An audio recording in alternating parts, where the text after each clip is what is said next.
Welcome to the Good Art Friends, where good friends discuss good art. Jonathan, how are you doing on this fine June evening?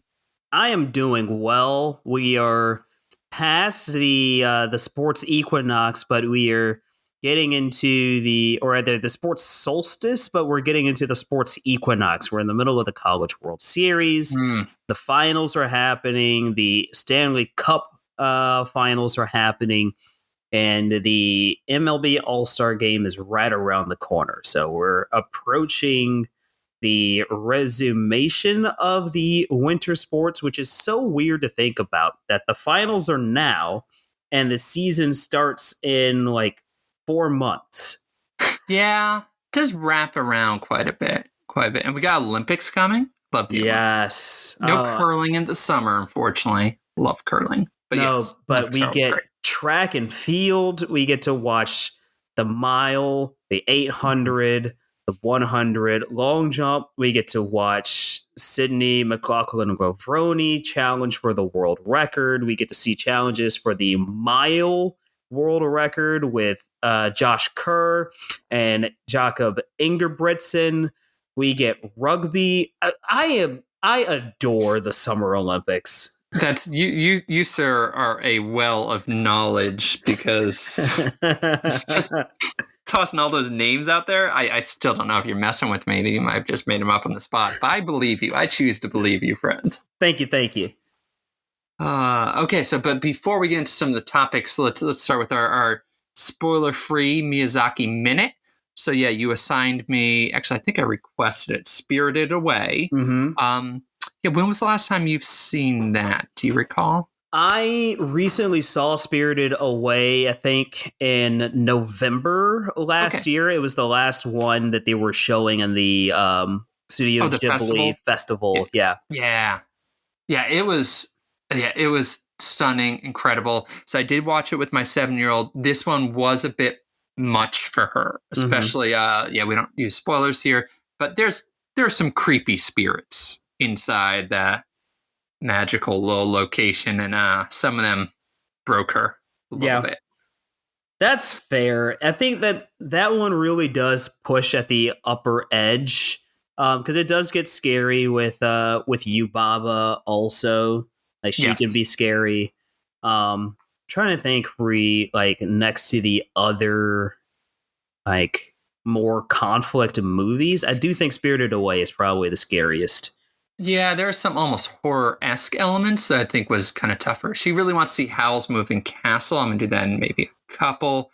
And I'm trying to think, that might be easier for her than this, where there's conflict, there's tension, but not necessarily the kind of almost horror, like, what is that thing in here?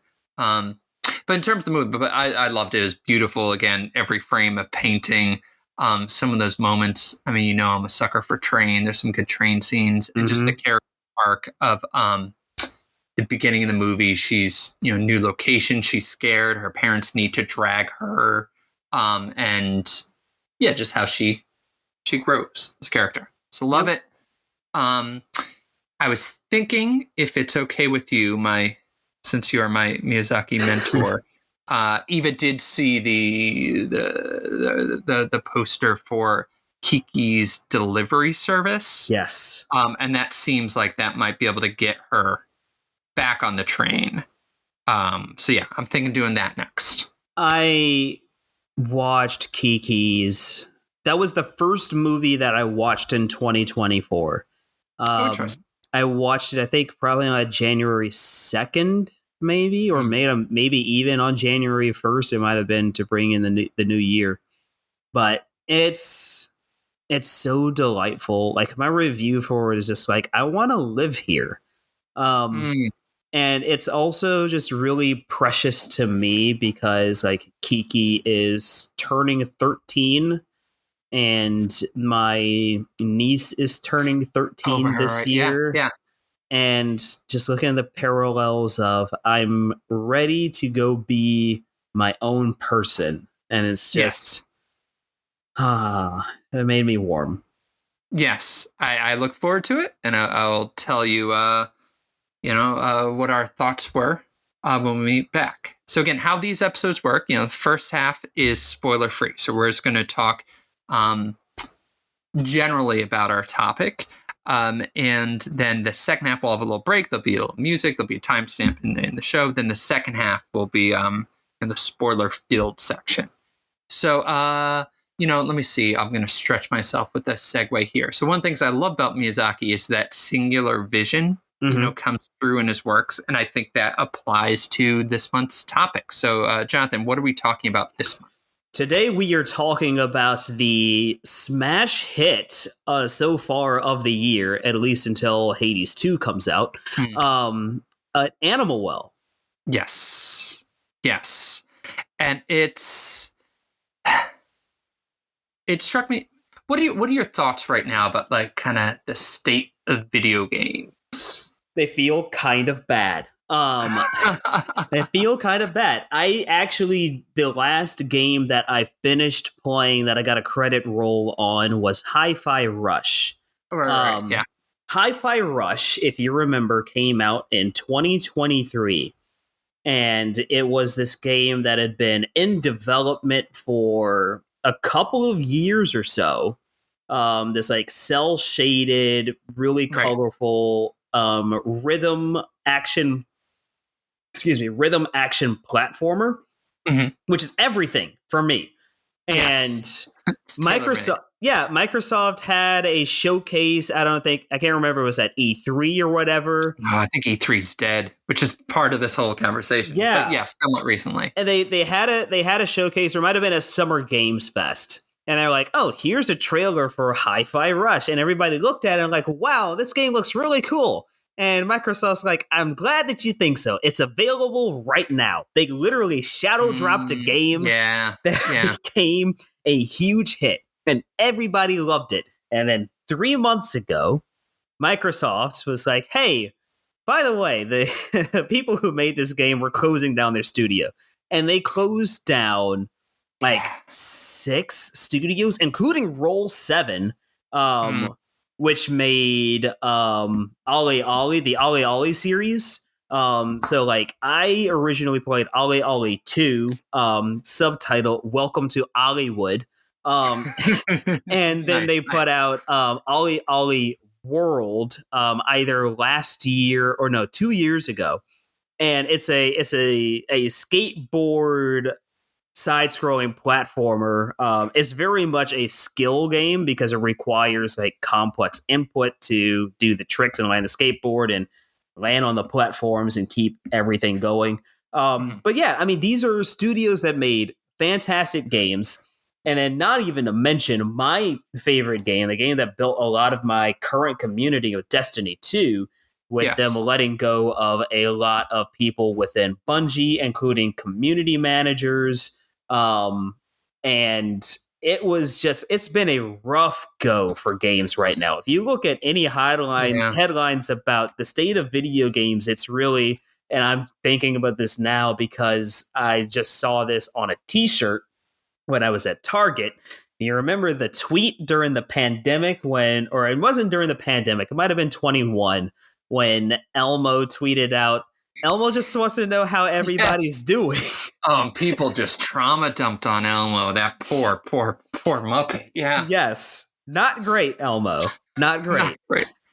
Yeah, and I really like the journalist Jason Schreier. Like he wrote Press Reset, a few other books, has kind of chronicled this really well. There's a good episode from The Verge, their podcast Decoder, talking about the state of video games. And this isn't necessarily our expertise, so we won't get into it too much, but just saying that it's kind of a mess. And I think, this month's topic, Animal Well, is an interesting contrast. Not solution, but just contrast. So like I was thinking, like Starfield came out. Was that this year? Last year. Yeah. Yeah. And it cost, I believe, like over $200 million to develop.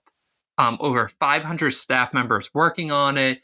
And I mean, that's people's livelihood. They're putting everything into it, but there's just so much then involved in creating game and so much pressure to make it return a profit. And And the game itself has to be huge. It comes in at like 125 gigabytes just to kind of load it. And games have just gotten huge. And some of that can be wonderful. Like Tears of the Kingdom is a beautifully huge game and took a lot of people, and it is a work of art. Mhm. But also, I found myself drawn to this idea of Animal Well, which was created by one person compared to 500, Billy Basso. A file size of 40 megabytes, which is absurd, and it's just this. And kind of, I remember back to when you first convinced me to play Stardew Valley, just this idea of kind of this labor of love of one person and just that singular vision that goes through it. And I think I've played most of the game. You haven't dove in yet, so I'm not going to get into spoilers, but just that comes through as you're playing it in a way that the other games can feel disjointed, or you can just feel weird about it because of what some of the studios are doing and how they're treating their staff, be it laying them off, closing down their studios, or just grinding them in terms of like the work-life balance, Yeah. Yeah.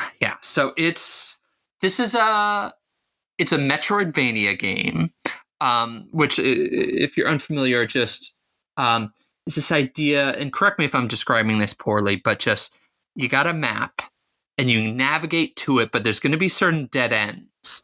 But as you unlock certain items or attributes or abilities, you might be able to kind of go back and be like, now I know how to solve this thing. So little by little, as you gain powers, you kind of unlock the map and unlock some of the mysteries there. How'd I do? Is that a decent definition? Yeah, I mean, I think you nailed it. I do also enjoy that. I think the term that's starting to take precedence now for Metroidvania, because, for people who are a generation or so behind us, have no idea what True. Metroid or Castlevania Yeah. is. Yeah. It's a search action. Is Search action. the phrase that's starting to take over for that genre of games. It's really just, you spend the game searching for the things that you need, and there's a lot of action in the platforming. Yeah, I like that. That's a good way to put it. And I'll say, do you have any favorite search action Metroidvania games? So that's really a genre I didn't really get into. Okay. For me, it's really been, I like a lot of games where it comes to a certain end, which is why I like roguelikes, because it gives me a break. It gives me a clean stopping point to allow me to go do something else. And I think back to how, like, I used to play sports games all the time growing up. And technically, they're kind of roguelikes. Like, you don't really start over, but it's like you're playing a season, you play a game, and the game ends, and then you do something else before the next game. But they have a designated stopping point, which I like. But I can say there is, like, the one, at least the last one I played Metroid Dread, because everybody was talking about it, and oh boy, was it good. Yeah, I haven't actually played that one. I know I should. I'm writing it down now. Yeah. It's difficult. Yeah. The most recent one I've done, also difficult. I never actually finished it because it started to get a little bit too tough for me. It was Tunic. And that was like really, just the art style to it was fantastic. It kind of pulled in some Zelda-esque elements, which I love Zelda.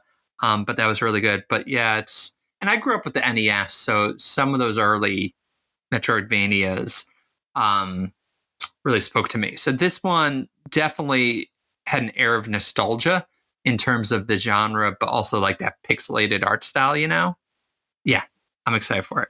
I got a question for you before you dive in.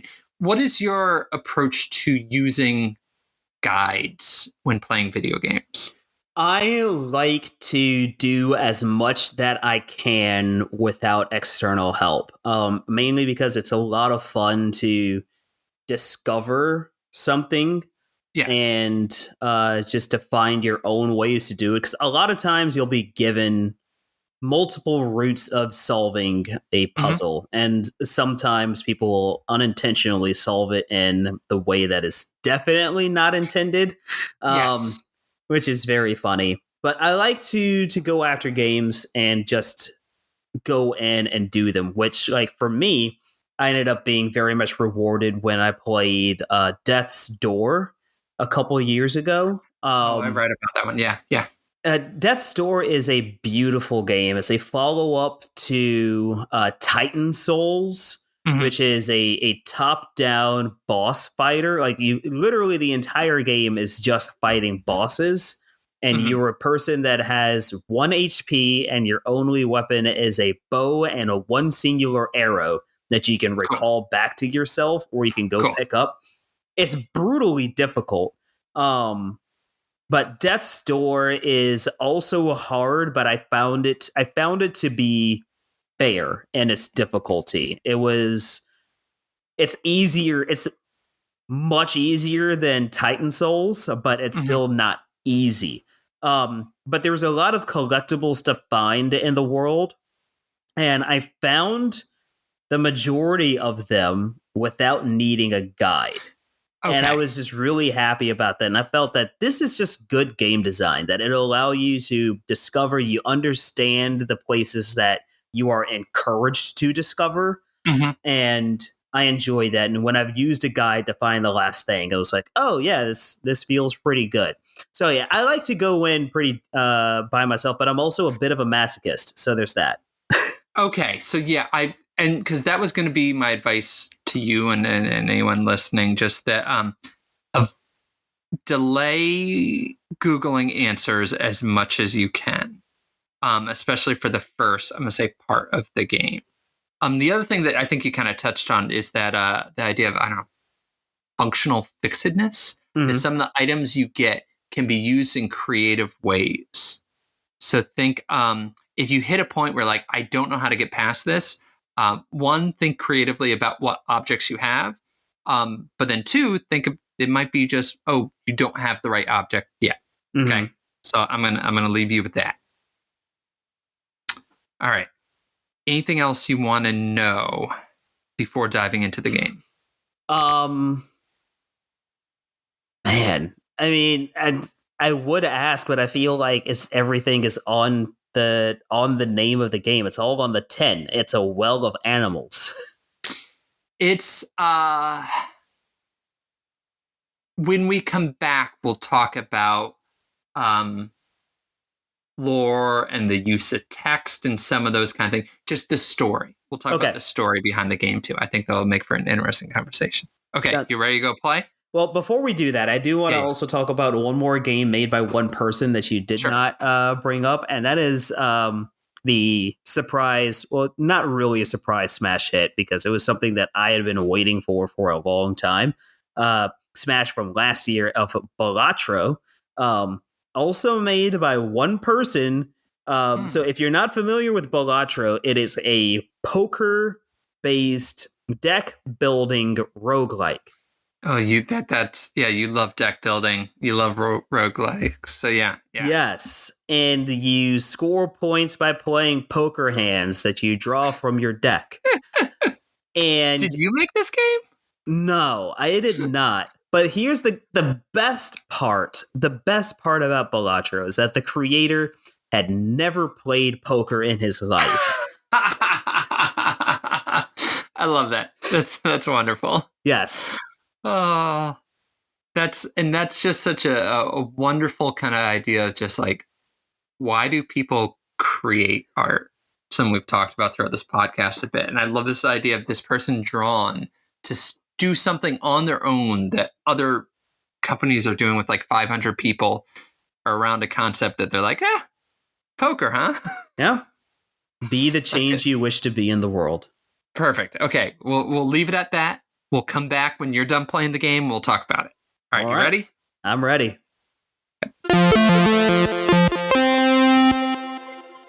Okay. We're back. Been a minute. We're going to talk some Animal Well. What else are we going to talk about? We are going to talk about the game that a lot of people have said, I did my waiting. 11 years, 12 years, but NCAA football's back. Yep. And we're going to talk a little bit about that and the game that we just played on my couch. Yep. We'll reveal who won. Will not be surprising. So yeah, video game 2 for tonight. Yes. All right, but Animal Well first. So, what were your general thoughts on Animal Well? My general thoughts on Animal Well was that it is a good game, and I enjoyed it. However, I had issues with the signposting in the game. I really did. I wanted to stick it out, and I kept trying to push through because it's one of those games where you will play it, and then it'll tell you if you're going the right way or not. And then I go, and I get to a place where like I simply cannot access where I need to go. Yeah. And at that point, I just got really, really frustrated because like this is basically like the second search action style game, Metroidvania, that I played. I played Metroid Dread when that came out like 2 years ago. Loved it. Super difficult, a lot of fun. The one thing about Dread is that like it basically it more or less suggests to you the way that you're supposed to go, and then you learn that okay, I can't go this way, but I can use this thing to get here with like whatever colored blocks or whatever. Yeah, and there's none of that in Animal Well, to which I respect it. It's a true like get good moment, and I did not get good. No, and that's because a lot of times with these Metroidvanias, it's a little bit. They hint at what you're supposed to do because it's like, oh, I don't have this thing yet. And then once you get the thing, it's very much clear I can do the double jump. Yes. Which, quick aside, I love that that's a staple in video games, just like defy gravity by jumping and jumping in the air again. Yes. It's wonderful. Anyways, but that's not entirely the case here because there's a lot of different ways to get things based on the tools you have. Right.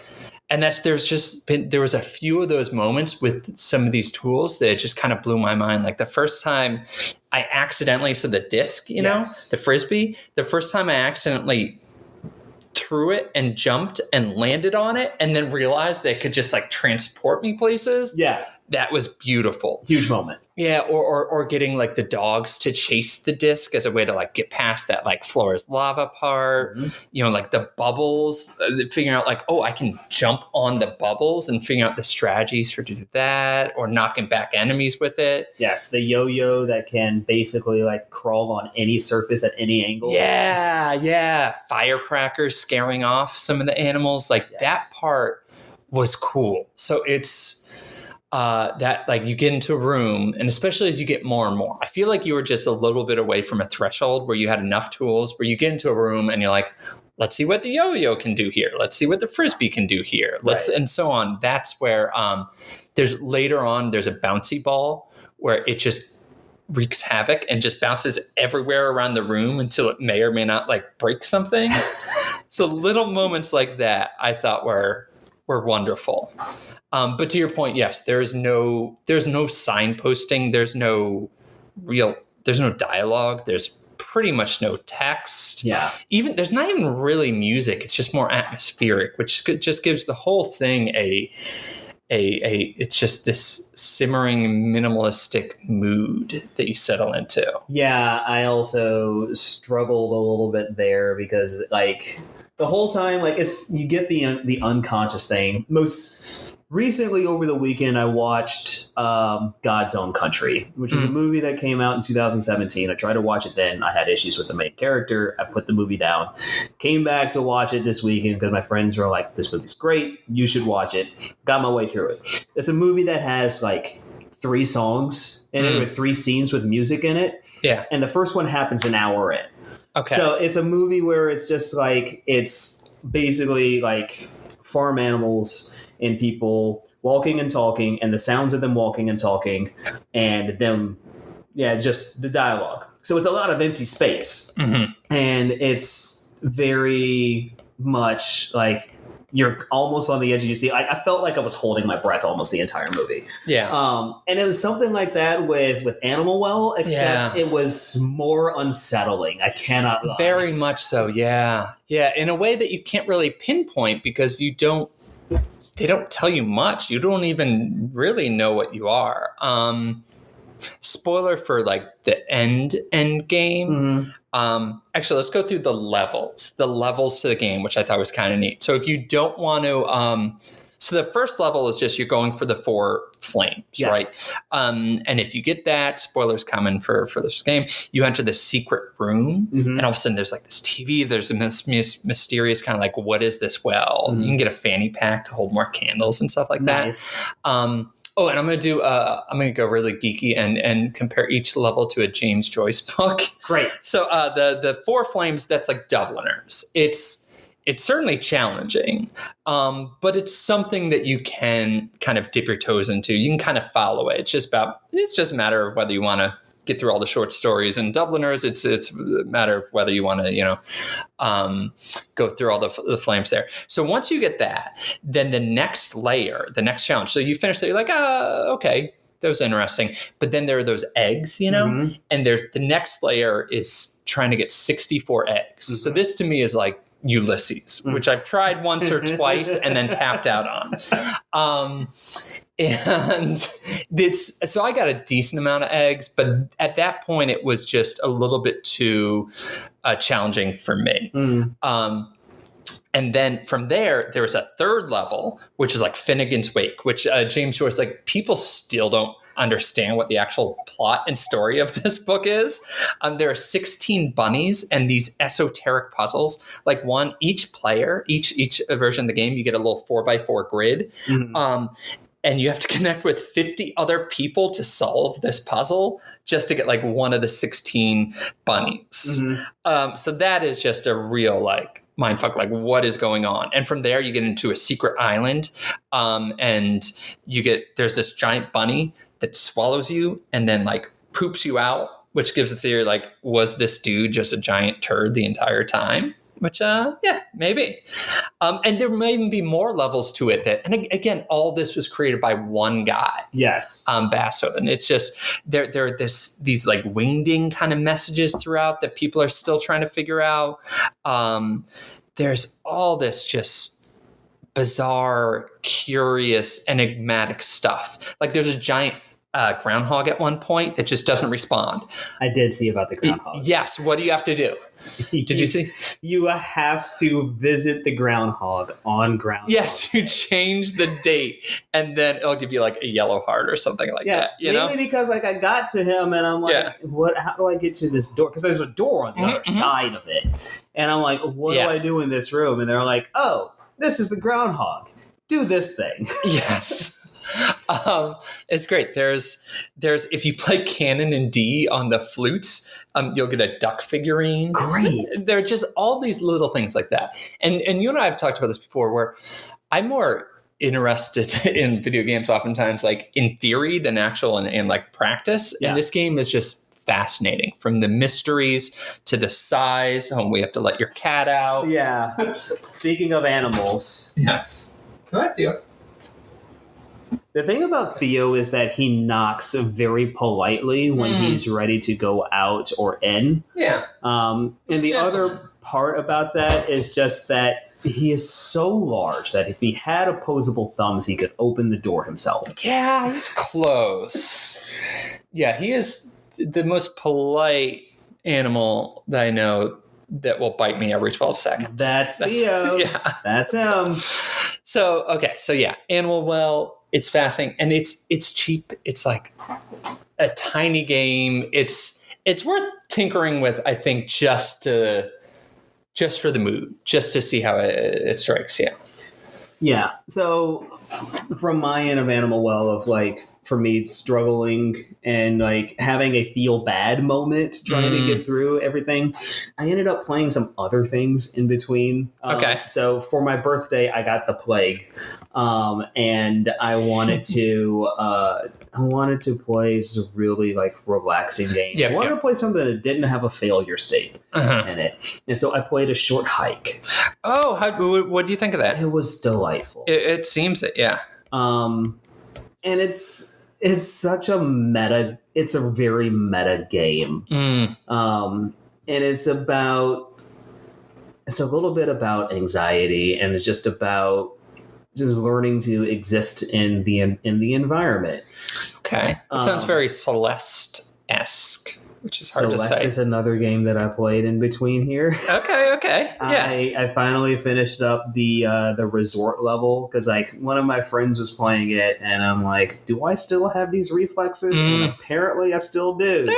Kudos. Jump and grab and get my way through. Maybe eventually I'll finish Celeste. The only thing about Celeste is that it also has to feel bad because you get to see how many times you've died. Yeah. And I'm in the triple digits and I don't like it. No, that is one that they give you a bit of control over difficulty levels, correct? Yes. Yeah, next time that's on sale on the Switch, I might, because I don't have those reflexes, but I'm just more curious and it seems beautiful. The music is great. Like I want to just like try twice and then move it to like, old man on the wrong side of 40 difficulty level and just to keep going. I also got back to playing Monster Train again just because it's fun. And then I finally, after 8 years, finally picked up Hyper Light Drifter. Oh yeah, that's a really cool pixel style, but it's got it like a lot of pixel style games look the same. This one has its own kind of neat aesthetic. Yeah, and it's funny because like Hyper Light Drifter kind of circles back around to Animal Well, where there's no dialogue.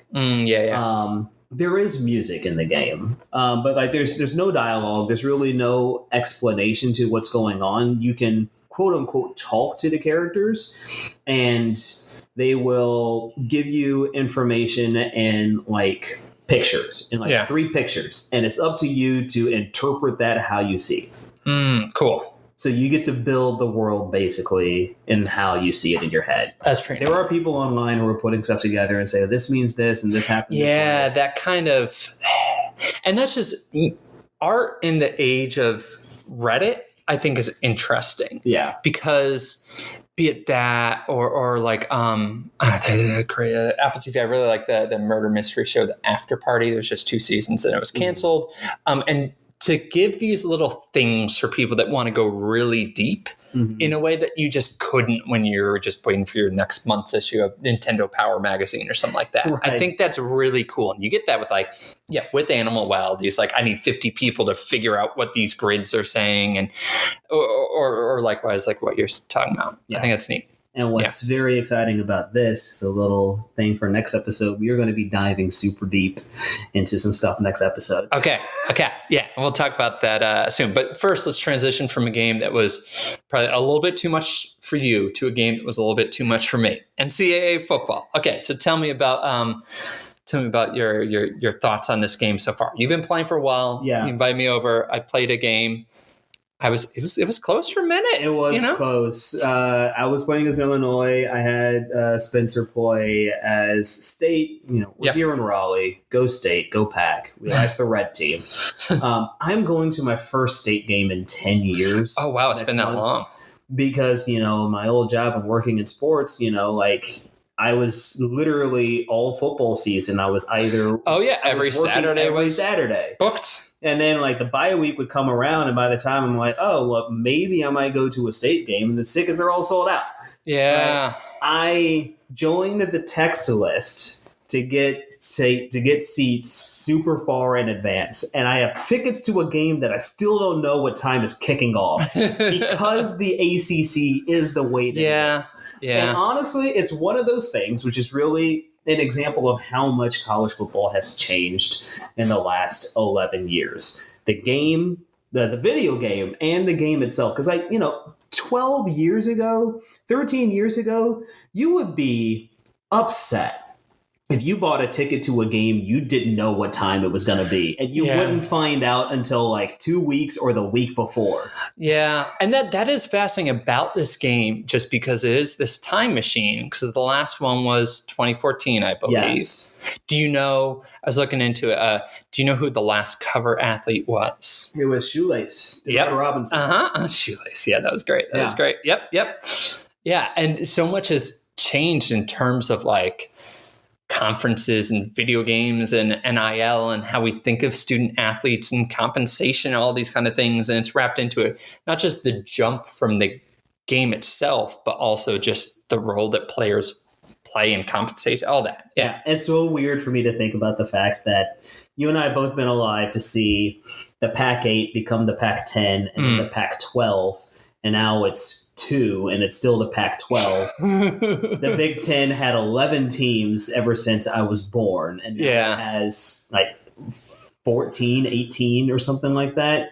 Yeah. It's ridiculous. Yeah, and that's all tied into the existence of this game as well. And that, like, you know, the for a stretch, I was reading an interesting article that talked about, like, Joey Harrington was talking about how he wanted to make the depth chart so they would show up in the NCAA football games, and he would use it to, like, look games. But then the big change seemed to be once online video games and systems and you could download rosters, and it went from just like, this is probably me to this is clearly me, and all the money involved. And that just kind of broke it with, like, the, you know, Ed O'Bannon Lights lawsuit, Sam Keller, you know, all that. But, like, I want to take you back. It's 2024 now. Let's go back 18 years to, like, 2006, right? I was the kid that I would get Athlon Sports every year. Yeah, that was a great preview magazine. I loved that. All 125 FCS. I was going through and putting in the rosters by hand, or going on. Because I used to run dynasties with Tennessee. Go Vols. No, they're playing state. Second or third game, I forget what I was saying. Yeah, so I used to run dynasty with Tennessee, and I'm like, okay, so I'm going to just at least put the Tennessee roster, but then I would leave everybody else alone. And it was things like that, and then you get into, like, 12 and 13 and playing online, and I got pretty good at playing online. Like, I used to take Michigan State. I would play Michigan State and Wisconsin. Sometimes I do a little Illinois. You know, some mid-pack teams. I play a little bit NC States, or a little better. Yeah. But where I really excelled was I would take Army. I would take Army online. And I'd go up against these guys. We're playing as Florida and Alabama. Oh, that's got to feel good. And I would win. Yeah. I took Idaho online and beat Alabama once. And it was so funny for me because I was just joking with people over the summer. I'm like, yeah, I can get cold sores again playing NCAA football online. It's just like old times. Just like old times. Because that was one of the things. It's just like, it's one of those just like get good moments. Like I'm playing Army, a triple option team. I'm trying to run out the clock at the 4-yard line. Yeah. I'm at the 4-yard line, about to score. I'm up a touchdown. There's less than a minute to go in the game. This dude is Alabama, keeps calling a timeout. And I'm like, dude, I'm trying to end the game. Let me kneel at football. Timeout. So I go to Hail Mary formation, the only way I could get my quarterback out from under center. And I go back as far as I can, and I throw the ball out the back of the end zone. And he sends me this angry message like, oh, you try to run the score up or whatever. I'm like, dude, I tried to end the game. You wouldn't let me end the game. Anyway, this game, NCAA 25, it's a love letter to the community and to the people that waited. Like, for example, as I pointed out to you at Carter Finley Stadium, every time State gets a first down, you hear move the chains, move. Things like that. It's just like all of those small things that are sprinkled in there. But Penn State, when they come out, is one of the most like ear-blisteringly loud things. You just hear Zombie Nation or Kerncraft 9000 playing. Yeah. And there's like, you know, they got the whiteout, there's the Block S that's in the crowds. They come out and all the fireworks are going off around the stadium. They've got Tennessee splitting the T when they come out. They've got Script Ohio dotting the I. They got all of these things in here. They took all this time and all of this effort to say, hey, we know how much you missed it. Here you go. Yeah, it is. But they don't have Mr. Wolf, a top 10 mascot in all sports. That was a shame. Or Mrs. Wolf. I shouldn't, you know. Yes, they're both important. I do love the fact, so for listeners, if you're hearing this and if you've never heard of Mr. and Mrs. Wolf, yes, a pair together. Mrs. Wolf always has this little cute skirt every time that they're out there. Do know that they are, in fact, married. Yeah. This is a Christian state. Don't forget that. They were married by who? I don't know. By the Wake Forest Demon Deacon.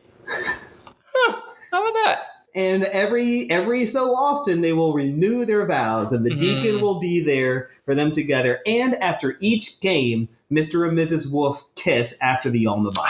It's really relationship goals. That's yeah. Yes. I'm gonna renew my vows with Ashley in front of the Yes. demon deacon. Yeah. Yeah. So what are your thoughts on like the gameplay? The gameplay is good. I mean, there are some issues that are in there, which, like, unfortunately, like, it's an EA Sports game, and EA Sports has fallen off from the mighty peak where they were back in, like, 2005, 2006. I really think they were at their peak of their powers then. And I think part of it is because they got a little complacent. The NFL just recently said that they're might be renegotiating the license, and they might be taking away the exclusivity. So like 2K might come back. I mean, NFL 2K5 was one of the greatest football games that's ever been made. You get Chris Berman doing a halftime show in SportsCenter every week during the season. Yeah, and not just that. It's also. Oh, man, I had it with me, and I can't remember now. Oh, I was driving to something really important. There's the halftime show at SportsCenter. Oh, yes. My favorite thing about 2K5. Do you remember how much that game cost when it came out? Oh, 2006, you said? So what system? 2005. 2005. So there's like, I don't know, $50? So this was 2K's last year, and they knew it.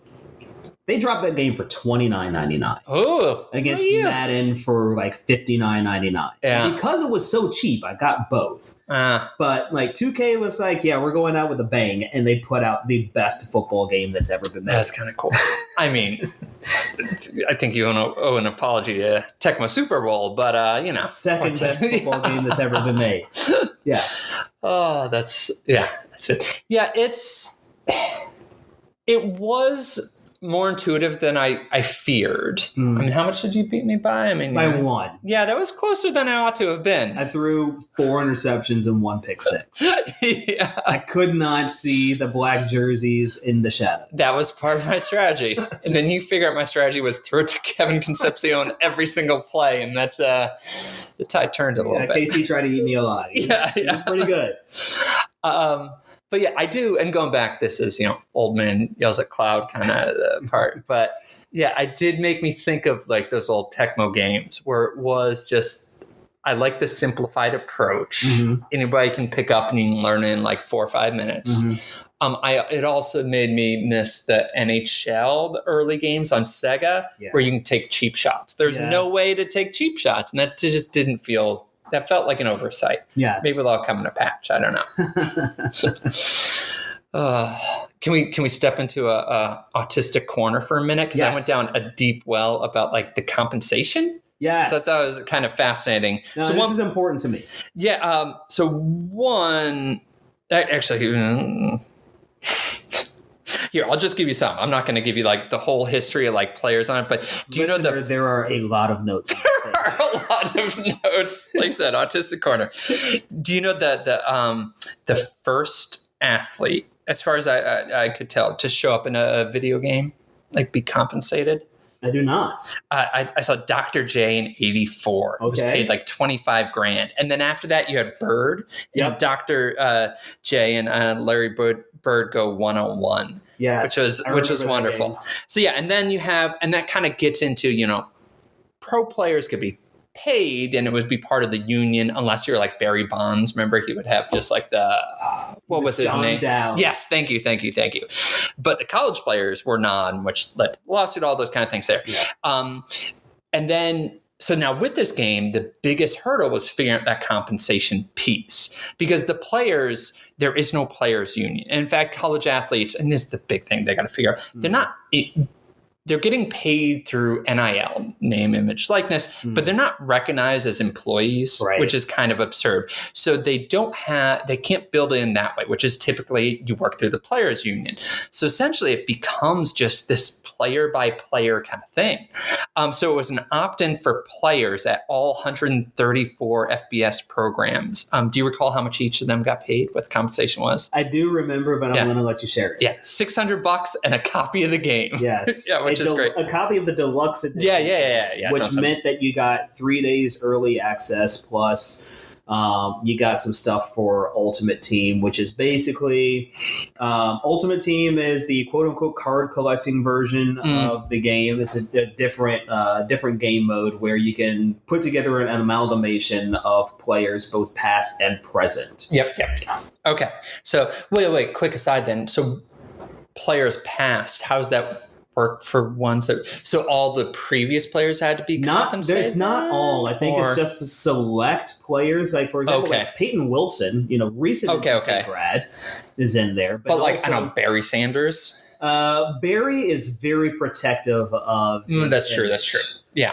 But like Von Miller, for example, like you can get his Texas A&M card. Okay, so game. Presumably, yeah, and there's school-based compensation too, which is based off of tiers of schools. So they're compensated based on each tier, but then also there's those brand ambassadors, which would be an additional compensation. So the big names that $600 is not really motivating them. There are these undisclosed amounts for them to be like quote unquote brand ambassadors, which I think is doing a lot of heavy lifting. Yeah, for example, during the media blitz the week before, they had streams going where like some players were playing games, or they had like different influencers that were playing. Donovan Edwards was one of the big ones. If you look at the cover for NCAA football, he's very much in the center. But yeah, like you had players that were just like stepping out and were showcasing the game. So players like that. Also I was just thinking about the fact of like with the compensation for the schools, you have to license colors and logos and everything for like 130 schools. Yeah. And so all in all, this was 11,000 plus student athletes. It's the largest coordinated NIL deal and like the brief history of NIL, which is kind of fascinating. So just that puzzle. Typically, it's just you make a deal with the players union, is kind of from there, but it's essentially piecemeal for every single player, which is kind of fascinating. Yeah. So a quick side note, one of my favorite NIL deals early doors was Dane Danger. I don't know if you remember him. He was at U of I as a forward. Okay. Really good.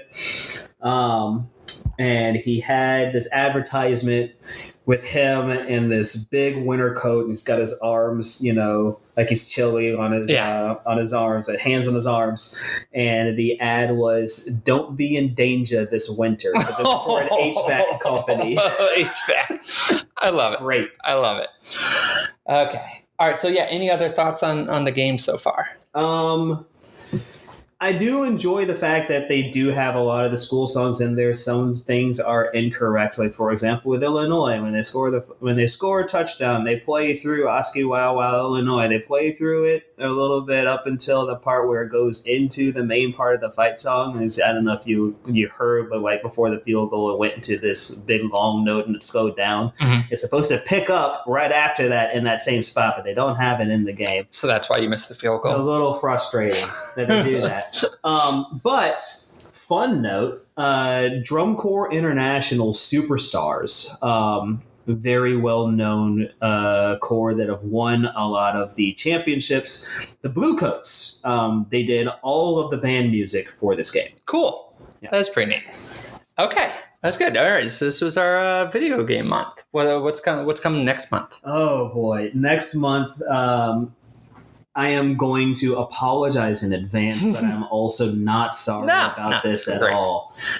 We are going back to 2006, and we are going to talk about one of the biggest albums of that decade, of the 2000s. It is The Black Parade by My Chemical Romance. Yeah, I'm excited. I've only heard a couple songs. So, anything that me or the listener should kind of listen out for in particular?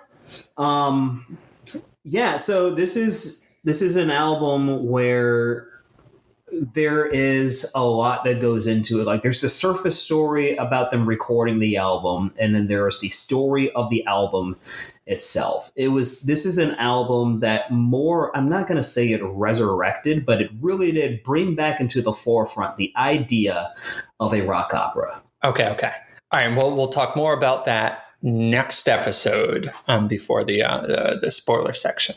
Okay, Jonathan, it's a pleasure as always talking to you, my good art friend. And listeners, we'll catch you next time. See ya.